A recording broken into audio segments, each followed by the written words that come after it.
gente, o exercício 2, né? O exercício de fixação 2. O primeiro a gente já discutiu. Hoje a gente vai falar sobre o 2, que tem 8 questões, né? E trata justamente do assunto que é a NR1. Aí a primeira questão pergunta, né, do que se trata a NR1? O que é a Fiz NR1? ainda não. Mas o que é que vocês acham em relação a isso?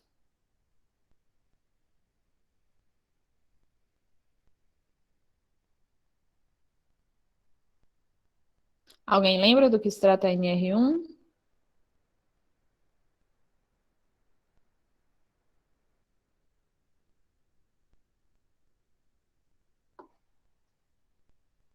Ninguém. Ixi, Maria, ô, memória curta. Eles estão precisando tomar um remédio para Alzheimer. Pela hóstia.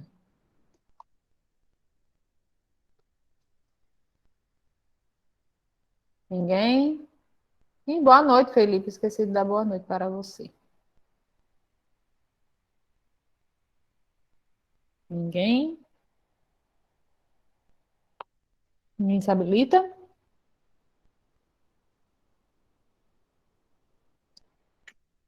Eita. Mas bora lá, né? A NR1 se trata das disposições gerais, né?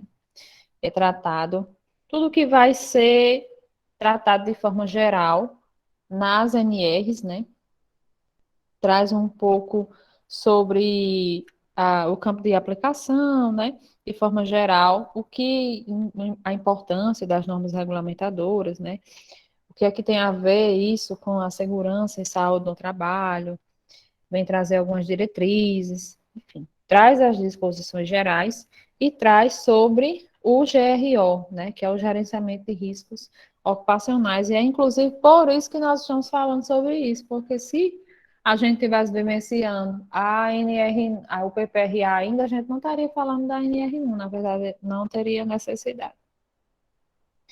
Então, vem trazer justamente sobre o gerenciamento de riscos ocupacionais, né, falar do planejamento que é realizado, né, para a gestão de segurança do trabalho, né, para a elaboração do PGR, inclusive, para a formação da equipe, né, as pessoas que vão ser, quem serão as pessoas que vão ser designadas para a realização desse planejamento. Então, é disso que se trata a NR1. Concordam, gente? Concorda ou discorda? Concorda ou sem corda? Concordo. Descreva os direitos e deveres do empregador e o empregado. Vocês conhecem algum direito ou algum dever, ou do empregador ou do empregado?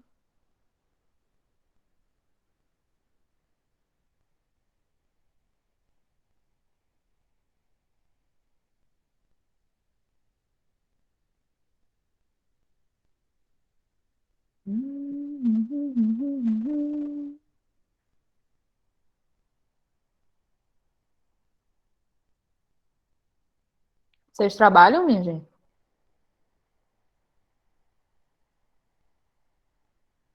Alguém aqui trabalha?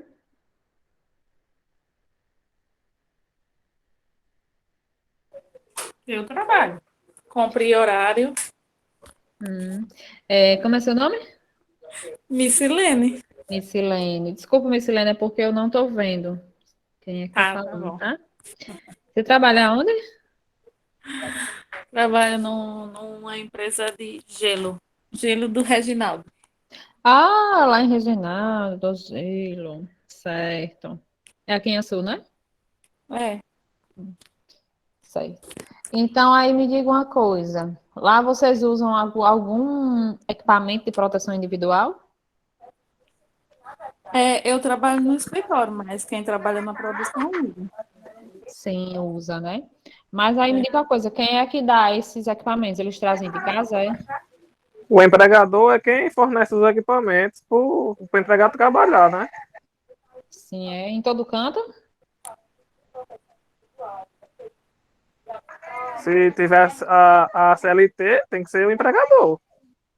Aham, certo, né? Mas agora eu fiquei Mereço um 10? curiosa.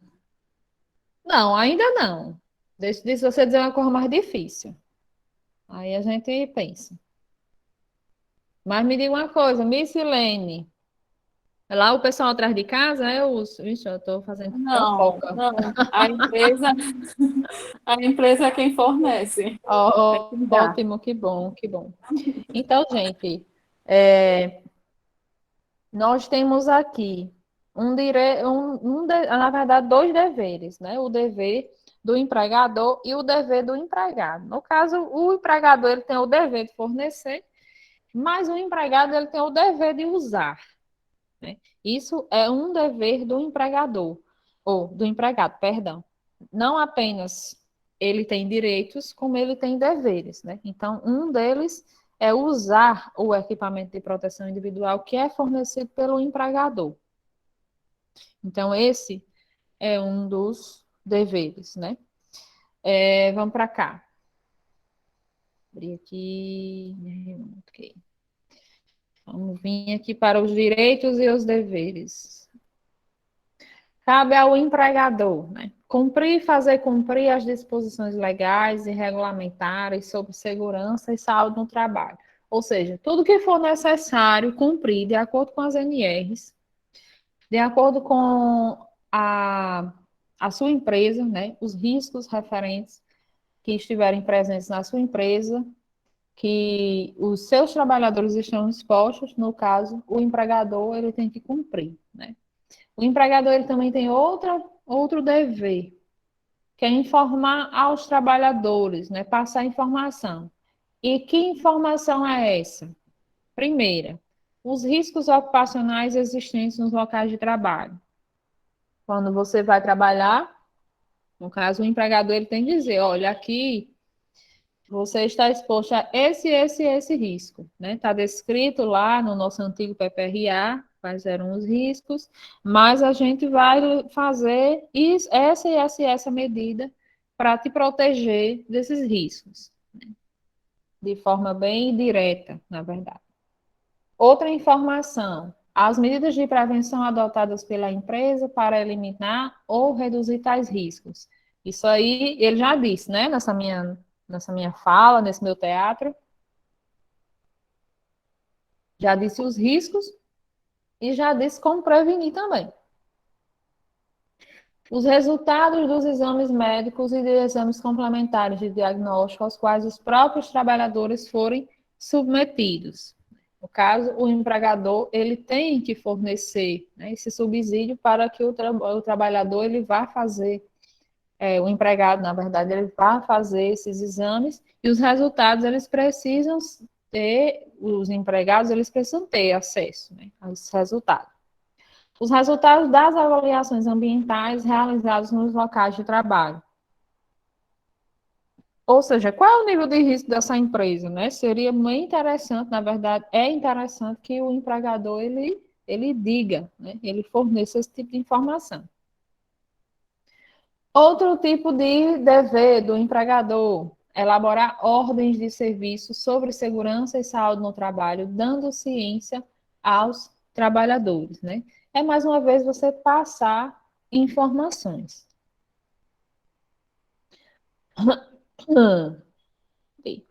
Permitir que representantes dos trabalhadores acompanhem a fiscalização dos preceitos legais e regulamentares sobre segurança e saúde no trabalho, né? Determinar procedimentos que devem ser adotados em caso de acidente ou doença relacionada ao trabalho, incluindo a análise de suas causas.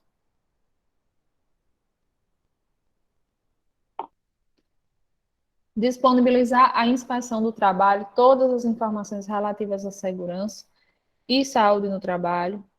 Implementar medidas de prevenção, ouvindo os trabalhadores de acordo com o seguinte ordem de prioridade, né?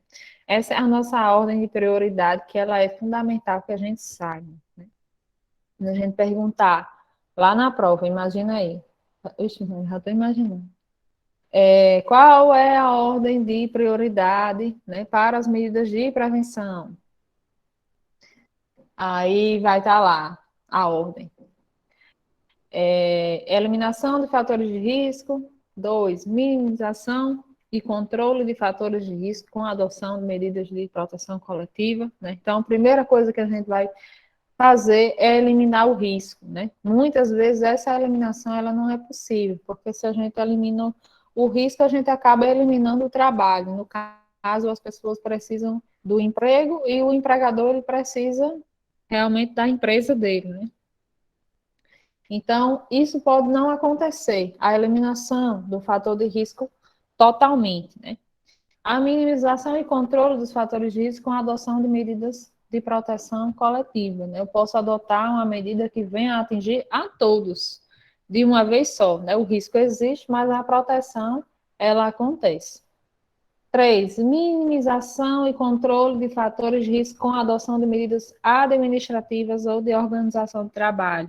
Eu posso tentar pensar na rotatividade dos meus empregados com relação ao horário de trabalho, por exemplo, tempo de trabalho, e, consequentemente, tempo de exposição a esses riscos. E, por fim, eu faço uma adoção, né? Gente, vocês já estão observando que essa medida de administração e organização, ela está em terceira instância, né? Porque, na verdade, também implica em algo que vai, de certa forma, trazer até algum prejuízo, talvez, para o empregado, né? Prejuízo no sentido de ele ser transferido para um outro horário, por exemplo. Talvez não seja muito interessante para ele, mas é algo necessário. Aí, por fim, a gente tem a adoção de medidas de proteção individual, né? Os equipamentos de proteção individual entram aí como o último requisito que a gente vai utilizar para tentar minimizar, né, esses riscos, né, essa exposição, na verdade, a esses riscos. Aí, o que é que cabe ao trabalhador, né? O que o trabalhador ele precisa fazer? Só quem precisa fazer as coisas é o empregador? O trabalhador também precisa. Então, a primeira coisa, cumprir as disposições legais e regulamentares sobre segurança e saúde no trabalho, inclusive as ordens de serviços pedidas pelo empregador. Submeter-se aos exames médicos previstos nas NRs. A gente pode perceber lá na NR7 que quem vai pagar, né, quem vai oferecer esses exames, né, no caso o exame clínico ou os exames excessivos, quem vai pagar, quem vai realmente providenciar é o empregador. Mas, no caso, o trabalhador, ele tem a obrigação de fazer, né? Se por acaso ele não quiser se demitir. Colaborar com a organização na aplicação das NRs, né? Tanto com relação a trabalhos específicos, como algo de forma geral. E usar o equipamento de proteção individual fornecido pelo empregador. E eu vou chamar a atenção para vocês com relação a isso, porque isso tem um destaque, né? A gente tem uma letra só para falar de equipamento de proteção individual, já que a gente também tem uma letra que fala sobre o fornecimento, né?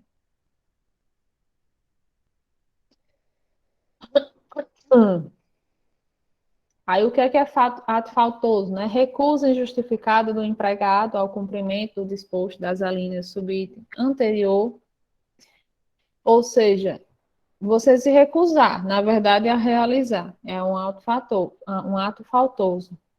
O trabalhador poderá interromper suas atividades quando constatar uma situação de trabalho onde, ao seu ver, envolva um risco grave e iminente para a sua vida e saúde, informando imediatamente ao seu superior hierárquico. Aí isso faz a gente refletir, gente. Ele só vai saber se é algo que oferece algum risco para ele se ele souber quais são os riscos que ali existem, né? Então, se ele não tiver esse conhecimento, na verdade, isso não vai poder acontecer, na verdade. A gente só tem medo, na verdade, tem receio daquilo que a gente até conhece, né? De certa forma, se a gente não conhece, acaba passando batido. Então, se ele por acaso perceber, né, que existe ali algum risco para ele, né, um risco grave, um risco iminente, que pode até resultar numa catástrofe, né, juntamente com várias pessoas, então ele poderá interromper às suas atividades. No caso, ele precisaria saber, né, desses riscos. Comprovada pelo empregador a situação de grave e iminente risco, não poderá ser exigida a volta dos trabalhadores à atividade enquanto não seja tomada a medida corretiva. Ou seja, é mais um direito do empregador, ele não precisa voltar ao trabalho se por acaso as correções não forem feitas e que o local de trabalho ele se torne seguro para aquele empregado.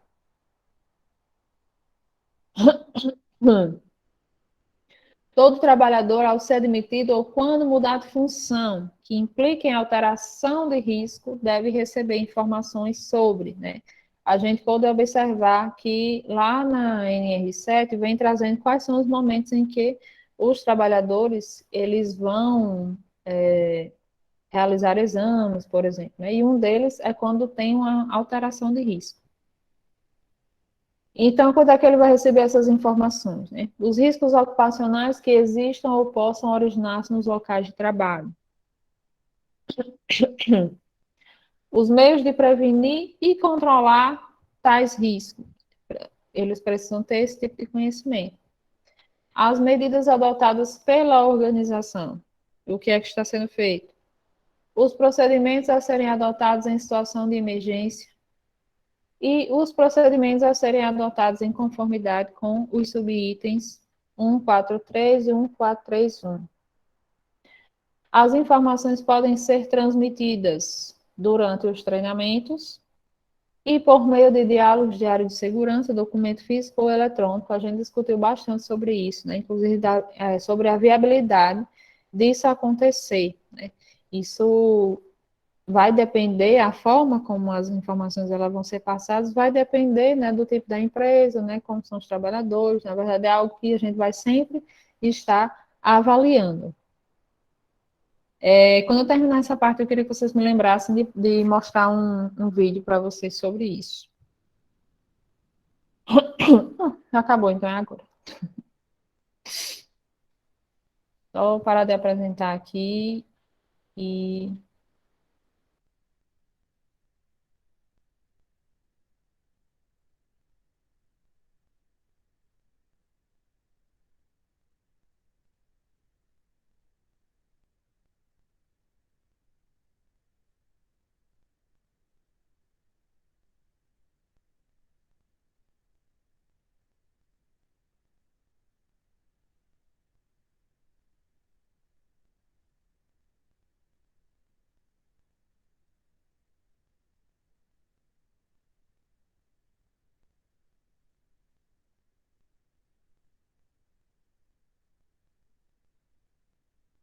Acabou não, menina.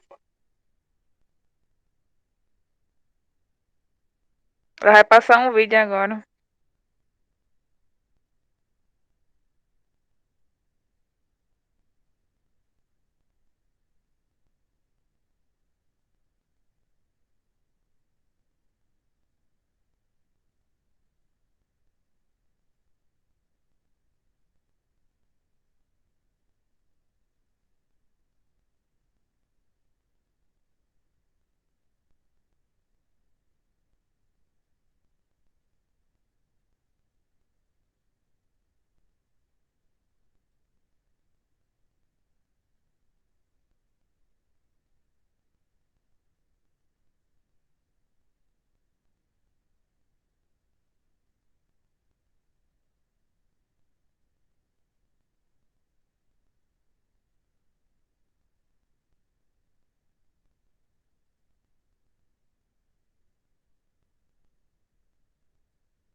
eu vou apresentar aqui e vocês me dizem se está dando para ouvir.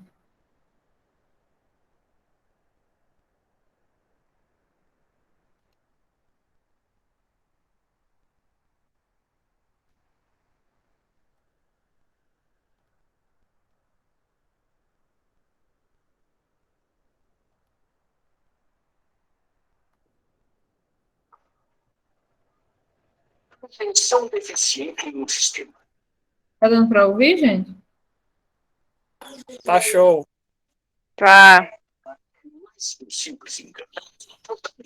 Como vocês acham que essa deficiência de manutenção se manifesta? Pela redução dos controles? Supervisão inconsistente, má qualificação do pessoal. Isso, e o resultado é a degradação geral do sistema, gerando acidentes.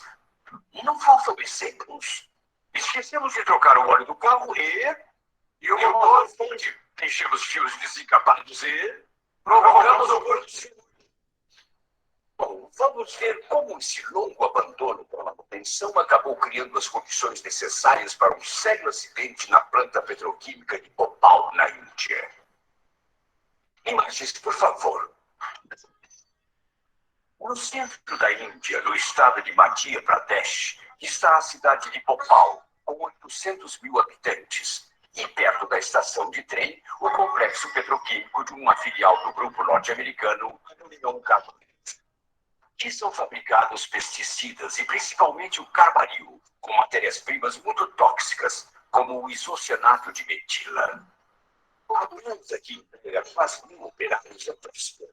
Até que em 1981, um concorrente lança um pesticida parecido com o carbaryl. Ai, gente, entrou alguém. Professora, tem no YouTube esse vídeo?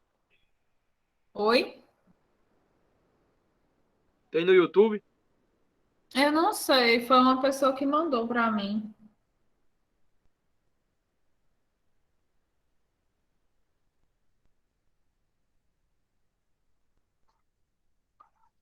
Este novo produto tira rapidamente o mercado da usina de Bhopal, que é obrigada a diminuir a produção. A usina começa a perder dinheiro de modo crônico, 4 milhões de dólares por ano. A direção norte-americana da Union Carbide envia seus especialistas para lá. Depois de examinarem a situação, eles propõem fechar a usina. Mas as autoridades locais protestam veementemente. Isso aumentaria muito o desemprego, uma coisa já muito séria na região. Finalmente, decidem continuar a tocar a usina, mas pondo em ação um programa de economia draconiano em todas as áreas. A supervisão foi reduzida. Baixam o nível de qualificação do pessoal. Então, a manutenção. E quem sabe talvez tenha sido o resultado desta política, mas poucos meses depois, um vazamento de gás provocou diversas mortes no interior da planta. Pouco depois, o serviço de segurança de outra filial da Union Carbide, situada em Virgínia, avisa os colegas de Bhopal que existe no atual sistema de estocagem do isocianato uma falha que não tinha sido detectada e que pode ser muito perigosa. Esses dois sinais de advertência deveriam ter chamado a atenção da administração. Mas não foi assim. E nada foi feito para reforçar a segurança. A degradação das instalações se acelerou. Por exemplo, nas instruções para o isocianato em estado líquido, a temperatura nos reservatórios deveria ser de 0 grau. Mas o sistema de resfriamento está desativado. A temperatura do isocianato é de 15 graus. A estocagem deveria ser mantida em atmosfera inertizada com nitrogênio a pressão de 2,4 graus, mas a pressão é de 0,14. Dos 3 reservatórios, um deveria estar vazio para o líquido transvasar em caso de problema, mas os 3 estão mais ou menos cheios. Sabemos que esse é o tipo de situação que propicia acidentes. Mas, uma ocasião, ela surge na noite do domingo, 2 de dezembro de 1984. Nessa noite, por volta das 9 horas, operários pouco qualificados e mal supervisionados estão limpando as tubulações de alimentação do isocianato. Mas fecharam mal as tampas de proteção. Entra na finalização e se mistura ao isocianato. Consequência imediata, inicia-se uma reação exotérmica e um gás extremamente tóxico é produzido. Beleza? O reservatório A foi de 0,14 para 0,69 bar. Por que está subindo assim? Não é normal. São mais de 11 horas. Vou ligar para o chefe. Vai lá rápido ver o que aconteceu nos reservatórios.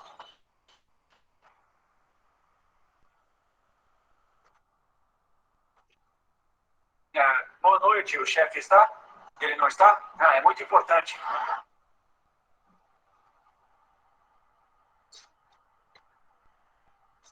Alô? A senhora sabe do chefe? Ah, ele está aí? Eu preciso falar com ele, é muito sério.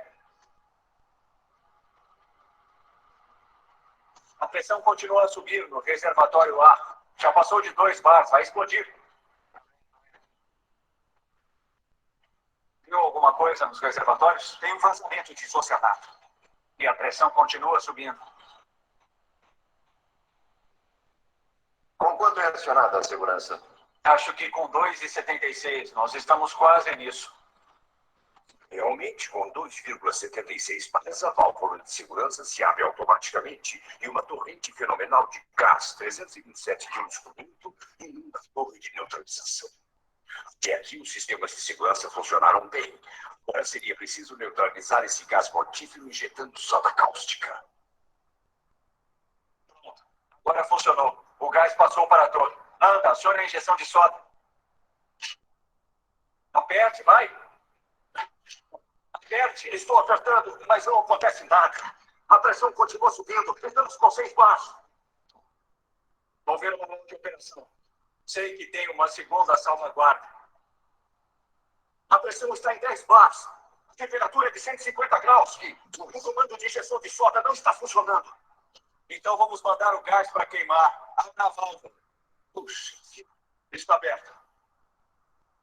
Realmente, o sistema de segurança prevê que gases neutralizados podem ser enviados à tocha para queimar. Hoje a situação é um pouco diferente, porque não são gases neutralizados que chegam na tocha, mas gases mortalmente ativos. E seria preciso acender a tocha. Acenda, estou mandando. Já senti, olha, não funciona. A ignição está em pane. A pressão está em 13,79 bars. A temperatura é de 200 graus. Vou procurar uma equipe de manutenção. O que é que a gente vai fazer? Paciência, abra a válvula de descarga. Tem certeza? Fazer o quê? Quer explodir tudo? Abra, já disse. As válvulas são destinadas para a descarga de gás neutralizado. Aqui elas lançam ao ar livre torrentes de gás altamente tóxico.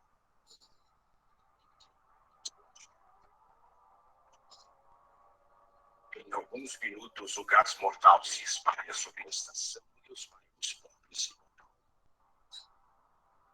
Por permitirem que as instalações técnicas se deteriorassem, os dirigentes desta usina arriscaram-se a provocar um acidente que deixou mais de 200.000 pessoas intoxicadas e 2.300 mortas.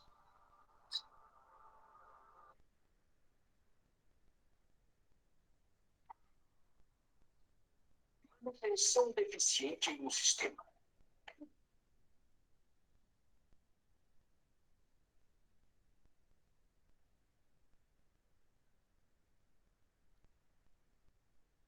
Só um minutinho.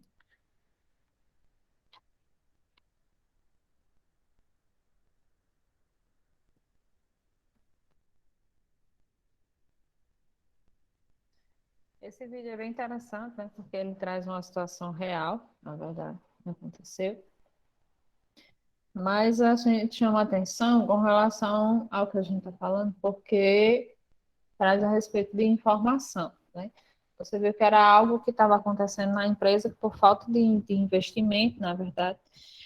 A empresa ia mal, então começou-se a não investir tanto em segurança, né? E o que aconteceu, como vocês viram aí, né? Eles começaram a improvisar, né, com as coisas, eles começaram a reduzir cargos de supervisão, na verdade, com relação a treinamentos, enfim, falta de informação para os trabalhadores, né? Inclusive esse rapaz que manda abrir a válvula, ele não tem muito conhecimento, tanto que ele fica recorrendo ao manual, no caso. Então, acaba que, ao final, né, o desastre acontece por causa disso, né? É um vídeo engraçadinho, né? Conta uma história, uma situação trágica, uma situação real, mas de uma forma até interessante, engraçadinha. E eu achei bem interessante mostrar para vocês. Vamos voltar lá para a atividade, né? Então, a gente conseguiu descrever os direitos e os deveres, né, do empregador e do empregado. Aí na 3 vem trazendo quais são as funções do GRO, quais são as funções da equipe, né, de planejamento, de gerenciamento de riscos ocupacionais.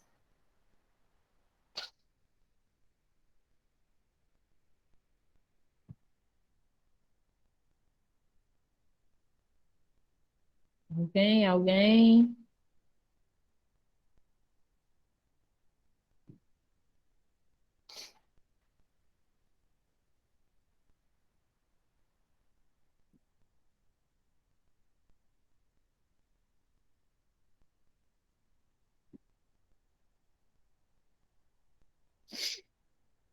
Ixi, ainda tem alguém aí? Alguém sobrou? Alguém por aí?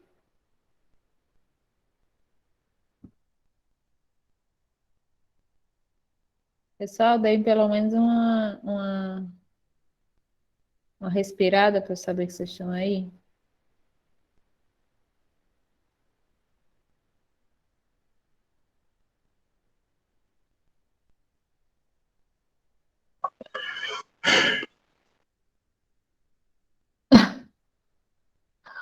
Ai, Senhor.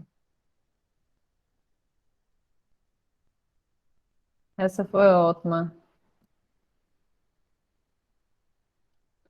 Tá bem, né? Pelo menos tem alguém aqui ainda. Chato, né? Não foi aqui não. Que buzinou. Foi eu que respirei. Não, apareceu um barulho agora, como se fosse de WhatsApp. Eu pensei que eu tinha deixado aberto. Mas não foi não. E aí, minha gente, quais as funções do GRO? O que é que vocês acham?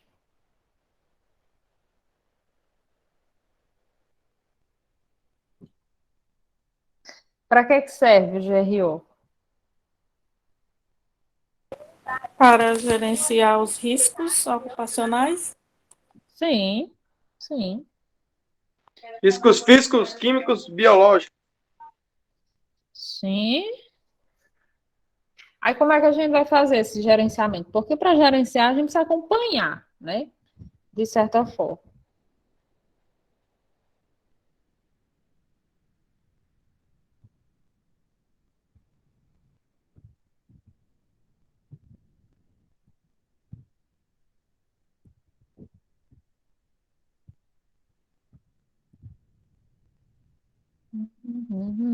Como é que a gente vai acompanhar? No final tem que elaborar alguma coisa.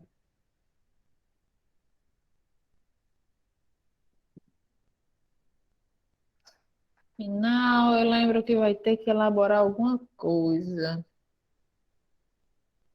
Aí a gente vai se basear nesse documento para depois elaborar um outro programa.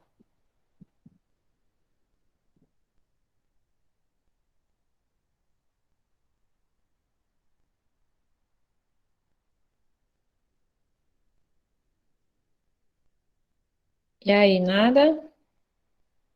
Escapa alguma coisa aí?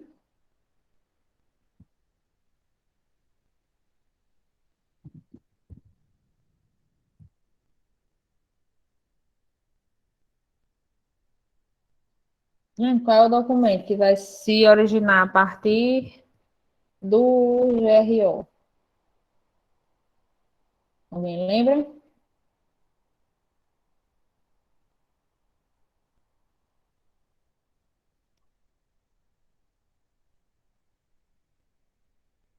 Cri, cri, cri. O grito tá truando. Vamos lá, né? Dá uma bisoiada. A gente parou aqui, né? Já passamos para o gerenciamento de riscos. Então, a gente percebe aqui nas responsabilidades um pouco das funções, né? Do gerenciamento de riscos ocupacionais. Então, a organização deve implementar por estabelecimento, no caso, por empresa, O gerenciamento de riscos ocupacionais em suas atividades, né? É uma equipe que tem por objetivo realizar um planejamento, integrando, né, os processos de atividades que estão desenvolvidos naquela empresa. E o objetivo final, né, é alcançar, fazer o gerenciamento para que a gente alcance a saúde e segurança no trabalho, né, para o empregado, no caso, os trabalhadores. O gerenciamento de riscos ocupacionais deve constituir um programa de gerenciamento de riscos, né? A gente vai elaborar justamente esse programa, que vai contar justamente com a enumeração, né? Na verdade, o que a gente chamou de inventário de riscos, a relação dos riscos que existem naquela empresa, e assim, com isso, a gente vai elaborar um plano de ação, né? De que forma a gente vai conseguir prevenir esses riscos. Então, esse PGR, né, ele é um documento, mas, na verdade, ele é um programa que vai acontecer continuamente, né, nessa empresa, a todo momento, a partir das medidas de prevenção. Então, a critério da organização, o PGR deve ser implementado por unidade operacional, setor ou unidade. Isso vai depender da própria empresa, né, para estabelecer isso. Isso vai depender das atividades que lá são desenvolvidas, né? Se são muitas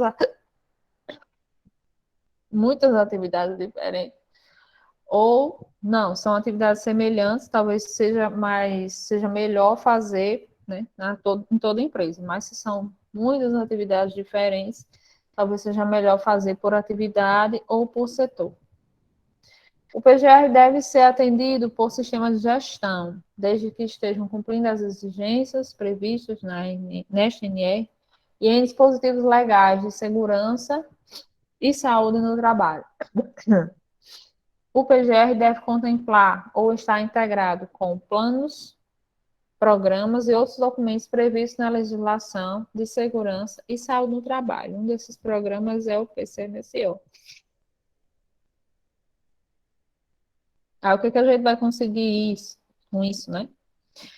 Evitar riscos ocupacionais que possam ser originados no trabalho, identificar os perigos e possíveis lesões ou agravos à saúde, avaliar os riscos ocupacionais, indicando o nível de risco.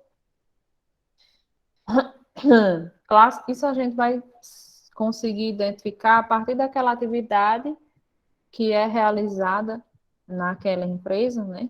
O que está descrito também na NR4, que vai dar essa descrição do nível de risco, e a severidade das lesões que é possível alcançar a partir da exposição àqueles riscos.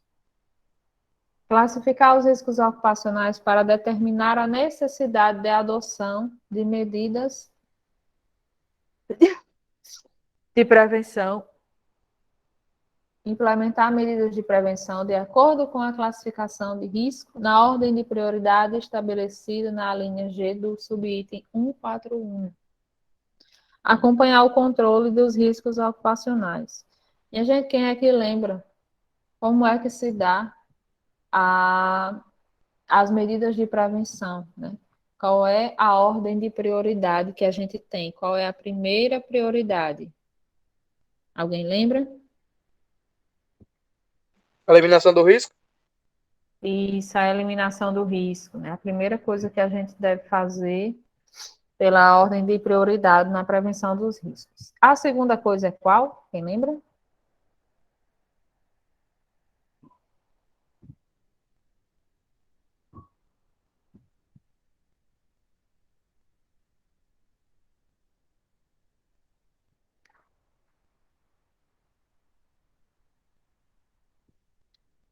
Segundamente é o quê?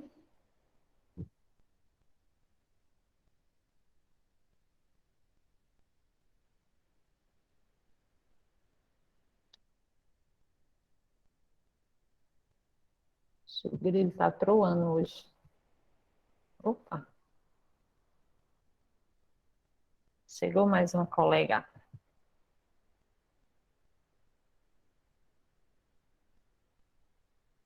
A segunda coisa que a gente pode fazer, meu povo, segundo a ordem de prioridade, é adotar medidas de proteção coletiva. Segunda coisa. E a terceira, quem lembra?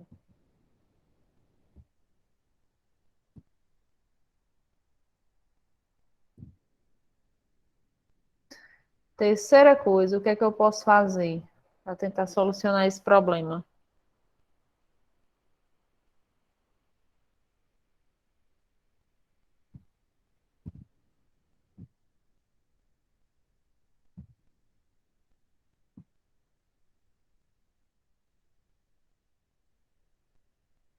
Se alguém responder no chat, aí me avisa. Eita. A gente pode adotar medidas administrativas, né? E a última coisa, quem lembra?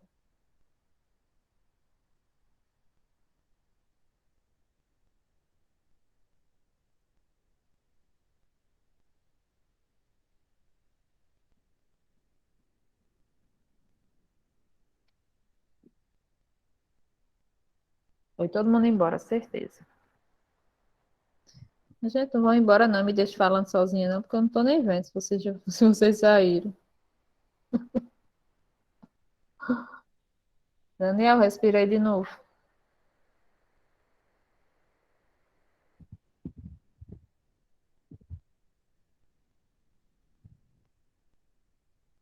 Eita.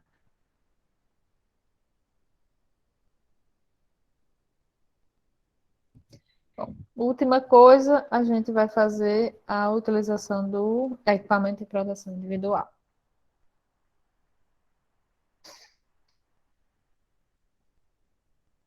Então, a gente conversou sobre as funções, né, do GRO, do Gerenciamento de Riscos Ocupacionais. A número 4 vem pedindo, né, explique como se dá o processo de identificação de perigos e avaliação dos riscos ocupacionais, né? Isso a gente vai conseguir a partir desse ponto do 1.5, né? Que chega a um dado momento que a gente fala sobre a identificação dos perigos, né? E a avaliação dos riscos ocupacionais. Vamos conversar sobre isso. A identificação dos perigos se dá. A etapa de identificação deve incluir o quê? Descrição dos perigos e possíveis lesões ou agravos à saúde. Isso a gente consegue fazer se eu não consigo identificar um perigo, se eu não consigo fazer uma associação disso a algum tipo de doença, a algum tipo de agravo, né, imediato ou imediato, a esse trabalhador, né? Por isso que eu acabo identificando isso como um perigo, porque eu sei qual é a sua consequência. Identificação das fontes ou circunstâncias, né? De onde vem esse perigo, né? A partir de onde, em que situação. E identificação do grupo de trabalhadores que estão sujeitos a esses riscos, né? É claro que vai ter um grupo que está mais suscetível do que outro, né? E se ele está mais suscetível, consequentemente, ele vai receber uma atenção maior com relação às medidas de proteção. A identificação dos perigos deve abordar os perigos externos previsíveis relacionados ao trabalho que possam afetar a saúde e segurança no trabalho.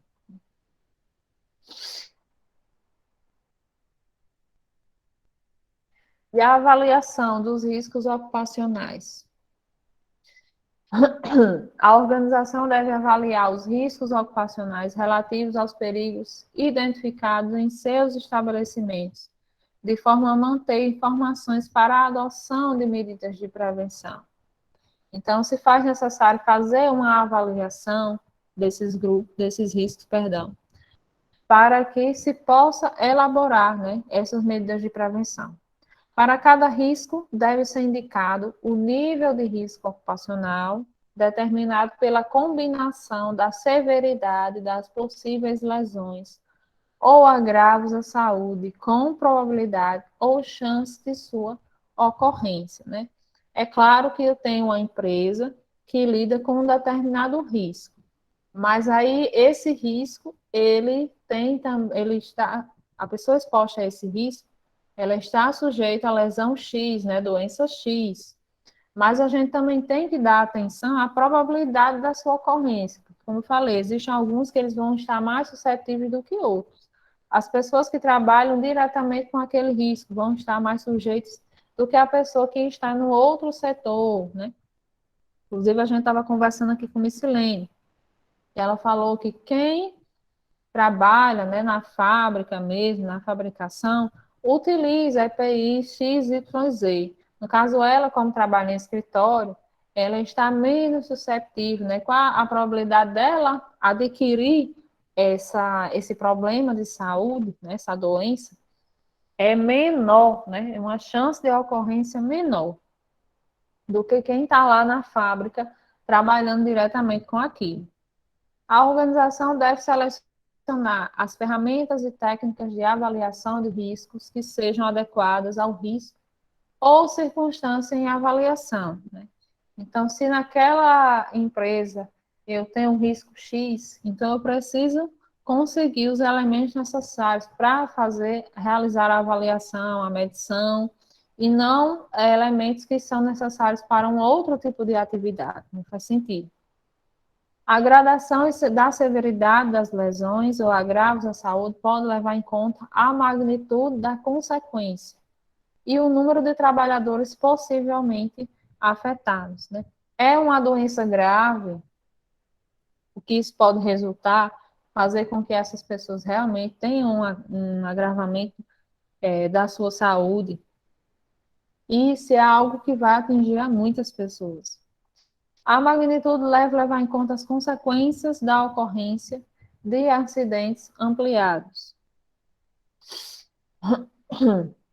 A gradação da probabilidade da ocorrência das lesões ou agravos à saúde deve levar em conta os requisitos estabelecidos em normas regulamentadoras, as medidas de prevenção implementadas, né, que vão estar descritas no PGR, as exigências da atividade de trabalho e comparação do perfil de exposição ocupacional com valores de referência estabelecidos na NR9.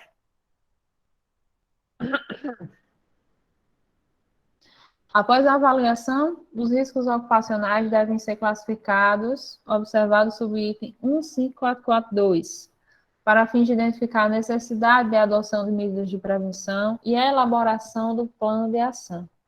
É a partir disso que a gente pode elaborar, né? Se eu já fiz a identificação dos perigos, eu já avaliei, né? Que perigos são esses, que riscos são esses, e posteriormente eu posso fazer o plano de ação. A avaliação dos riscos deve constituir um processo contínuo e ser revista a cada 2 anos ou quando da ocorrência das seguintes situações. Após a implementação das medidas de prevenção para avaliação de riscos residuais, né, a gente pode refazer, reavaliar e perceber se ainda existe alguma coisa que está escapando. Após inovações e modificações nas tecnologias, ambientes, processos, condições, procedimentos e organização do trabalho que impliquem novos riscos ou modifiquem os riscos existentes. Por exemplo, se eu faço uma mudança na organização do trabalho, né, eu faço uma mudança nas máquinas que eu tenho, então eu preciso refazer essa avaliação, essa identificação. Quando identificadas inadequações, insuficientes ou ineficácias das medidas de prevenção, eu percebo que mesmo assim, os trabalhadores eles ainda estão sofrendo acidentes, eles ainda estão adoecendo. Então, é sinal que o que eu estou fazendo não está dando certo, né? O meu plano de ação não está sendo eficiente. Na ocorrência de acidentes ou doenças relacionadas ao trabalho, quando houver mudança nos requisitos legais aplicáveis. No caso de organizações que possuírem certificações em sistema de gestão de segurança e saúde no trabalho, o prazo poderá ser de até 3 anos, né? Então, a gente tem uma situação aí de 2 anos, mas o prazo pode se pode aumentar para 3, posso fazer todo ano, pode, seria maravilhoso.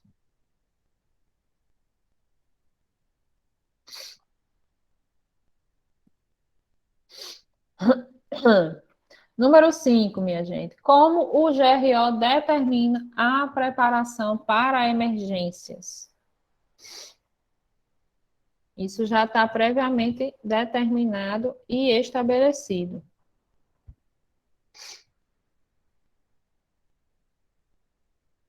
Eita, tá todo mundo aqui. Yasmin tinha ido comer. Oi, oi, oi. E aí, povo de Deus? Como é que a gente vai se preparar para essas emergências?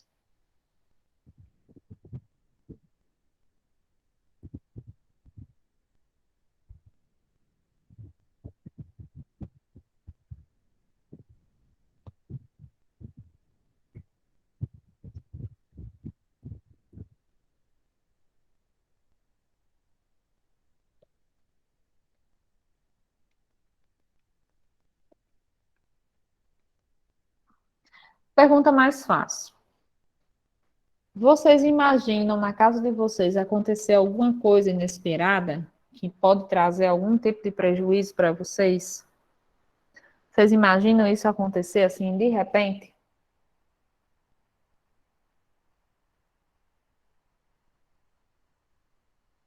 Sim ou não?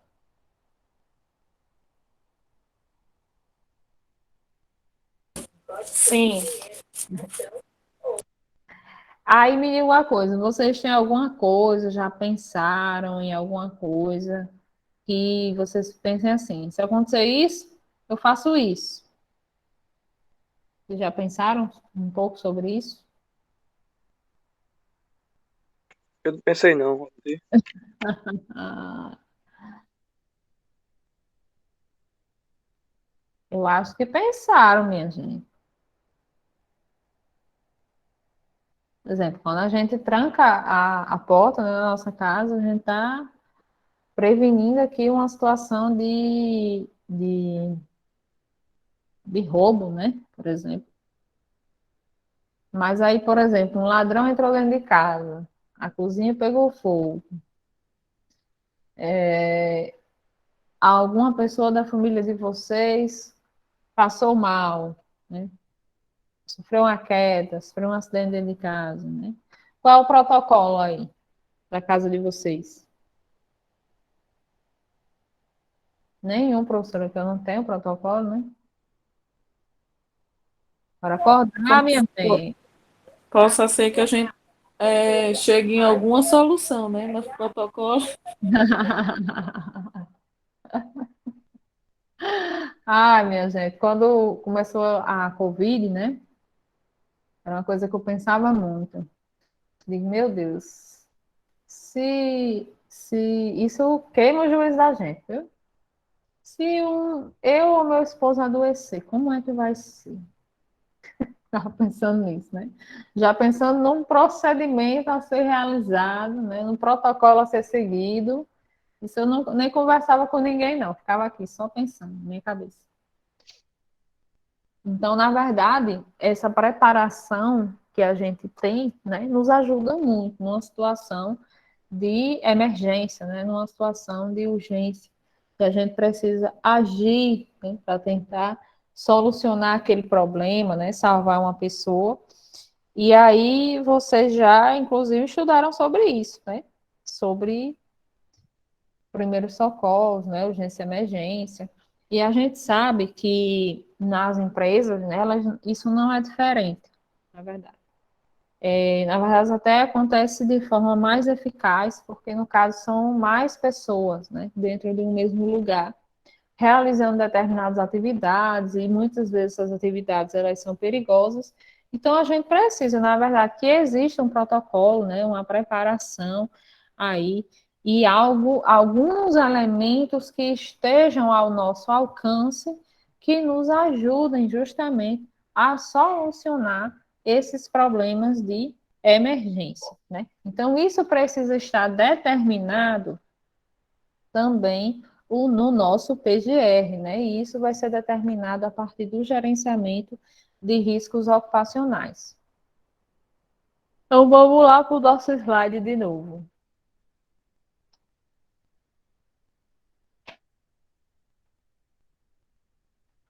Então, a preparação para emergências, ela se dá a partir de quê?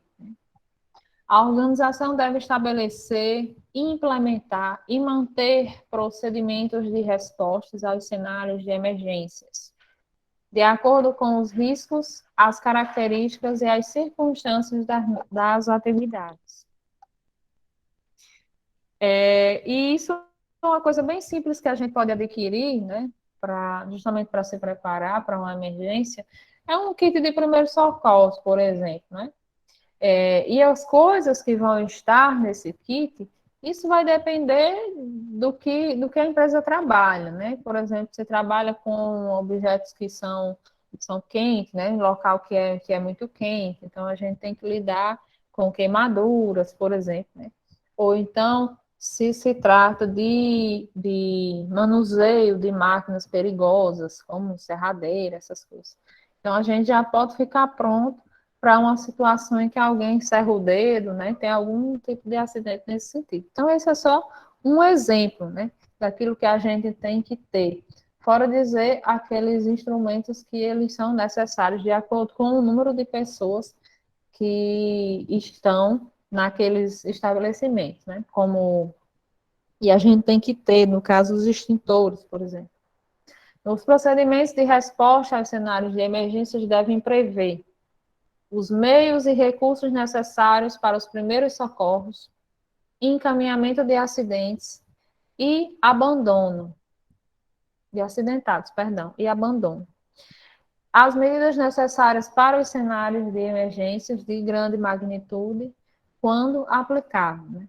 E quando eu tenho uma empresa que tem um grande número de funcionários, até uma porta, né, de saída de emergência já é algo maravilhoso para isso aí. Mas aí, quando eu tenho um grande número de funcionários, o interessante é que haja, na verdade, um treinamento, né, de emergência para esse grande número de pessoas. Porque eu tenho um grande número de pessoas ali naquele lugar, constantemente, né, se acontecer alguma coisa, é uma catástrofe, na verdade, né, numa grande fábrica que trabalha aí muita gente.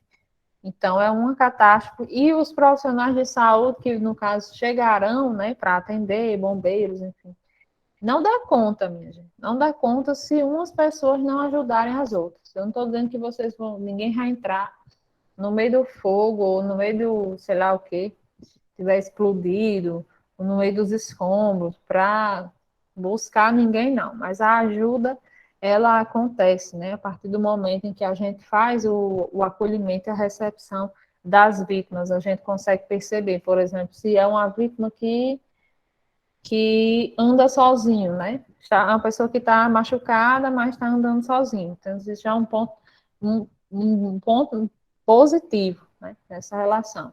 Ou então, é uma pessoa que não está respirando, então já é uma pessoa que já está grave. E assim sucessivamente.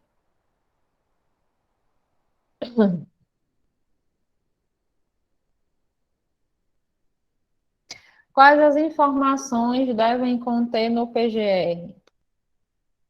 O que é que vai ter, meu povo, de bom lá?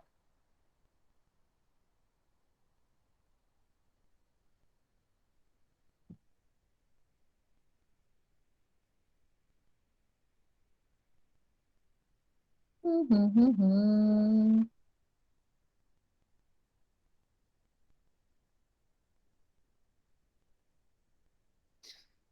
Vocês vão fazer o PGR, ou então vocês vão ler, né?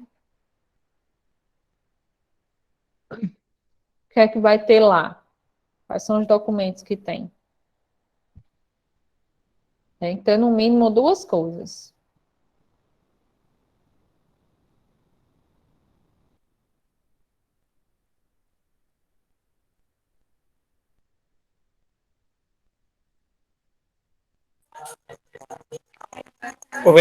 O inventário de risco Sim, e o sim. plano de ação.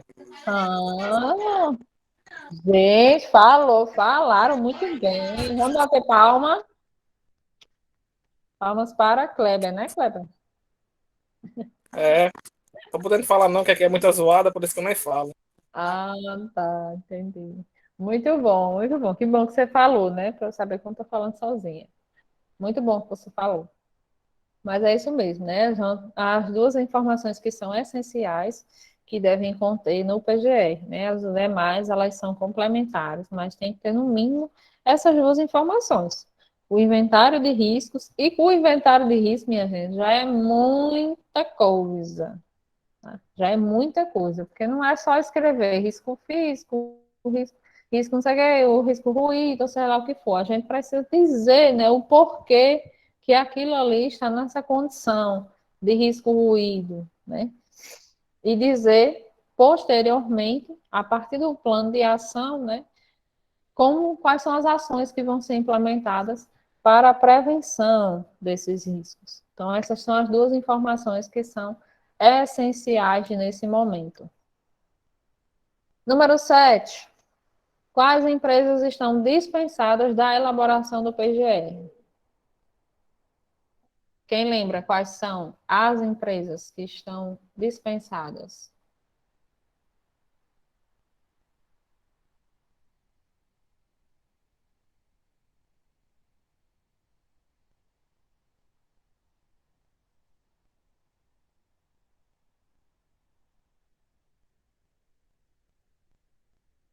Vou só mostrar aqui a resposta da questão 7.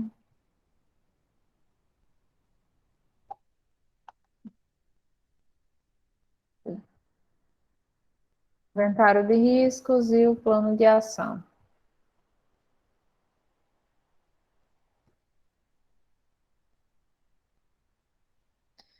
Quais empresas estão dispensadas? As pequenas empresas? Isso mesmo. Né? É a microempresa, né? O MEI, né? Que é o microempreendedor individual. E o EPP, né? Que é a empresa de pequeno porte. Elas estão dispensadas da elaboração. Vou colocar aqui.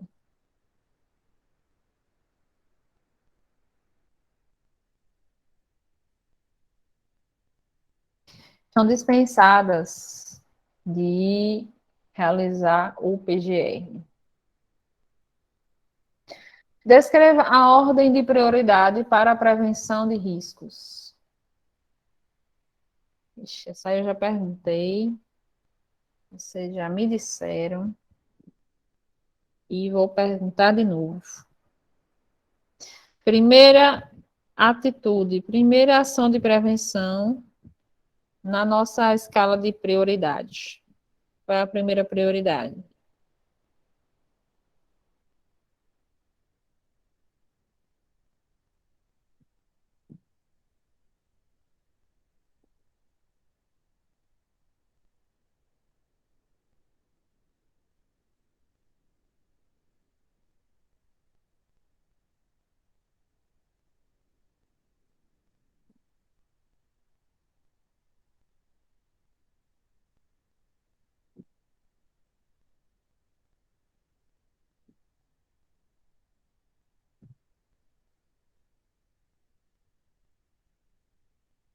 Em meu povo.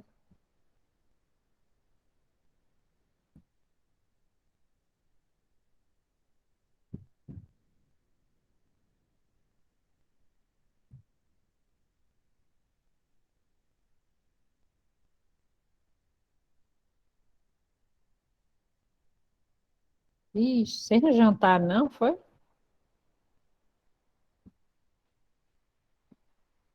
Tô comendo agora.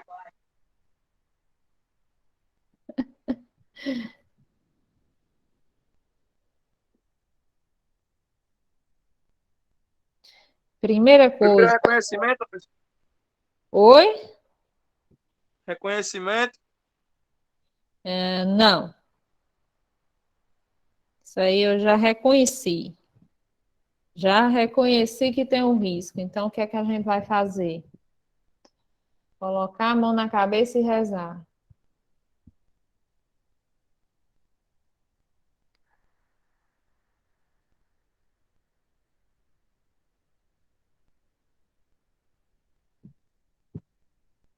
Estou esperando.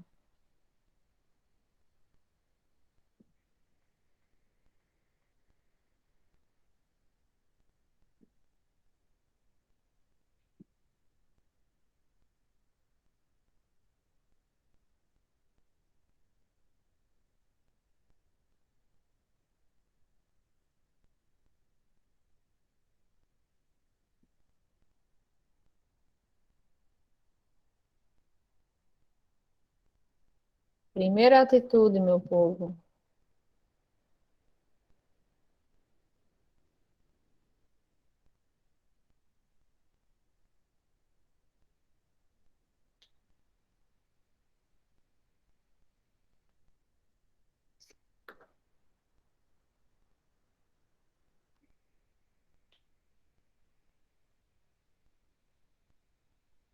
Mas acho que vai ter duas questões na prova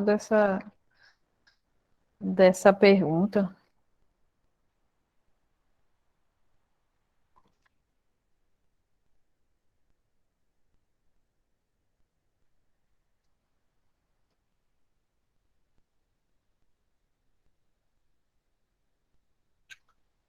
Perguntar diferente agora. Qual é a última atitude de prevenção dos riscos mediante a ordem de prioridade? Última atitude.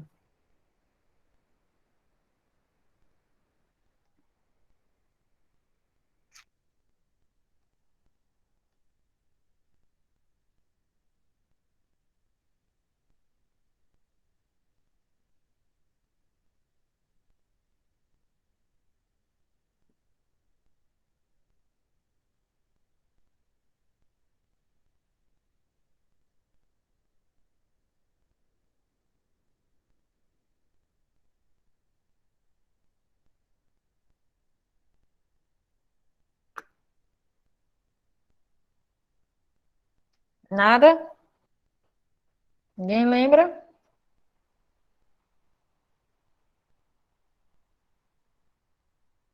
Já fiz a identificação do risco nessa empresa. Então, a primeira forma que eu preciso, a primeira medida que eu tenho que adotar é, mediante a ordem de prioridade, primeira, é buscar alguma forma de eliminar esse risco. Primeira coisa, a eliminação do risco.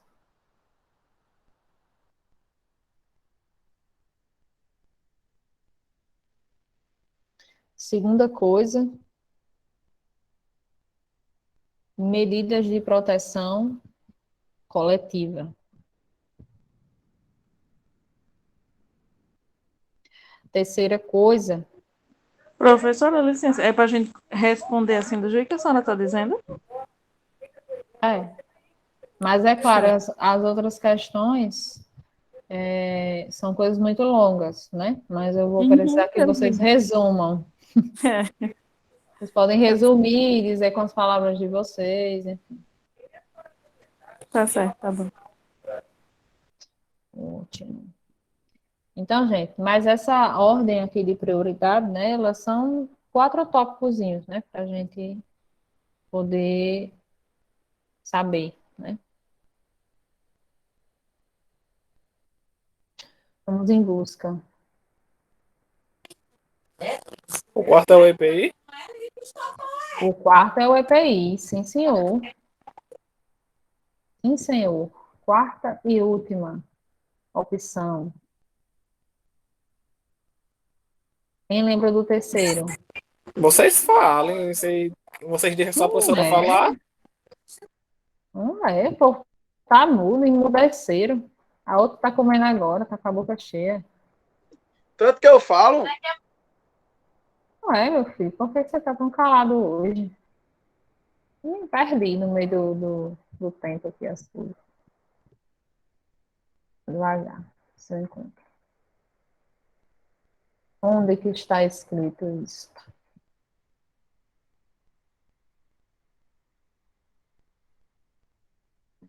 Tô cega, eu não sei, viu?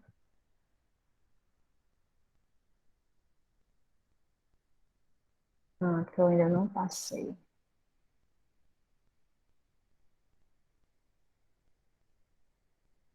Passei sim.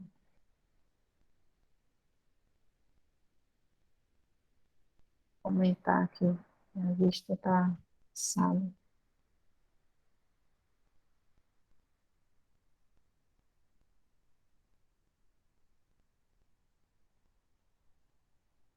Quarta coisa, né? A gente viu que é o EPI, né? A terceira coisa, ficou faltando.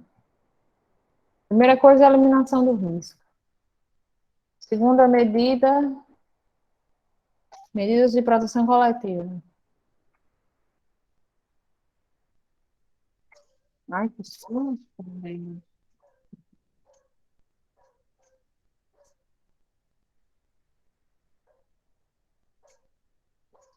Terceira coisa, alguém lembra?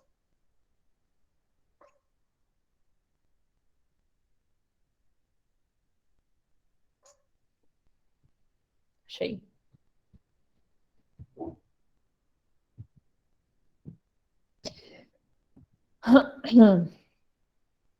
Terceira coisa, né? A gente vai adotar medidas administrativas ou de organização do trabalho.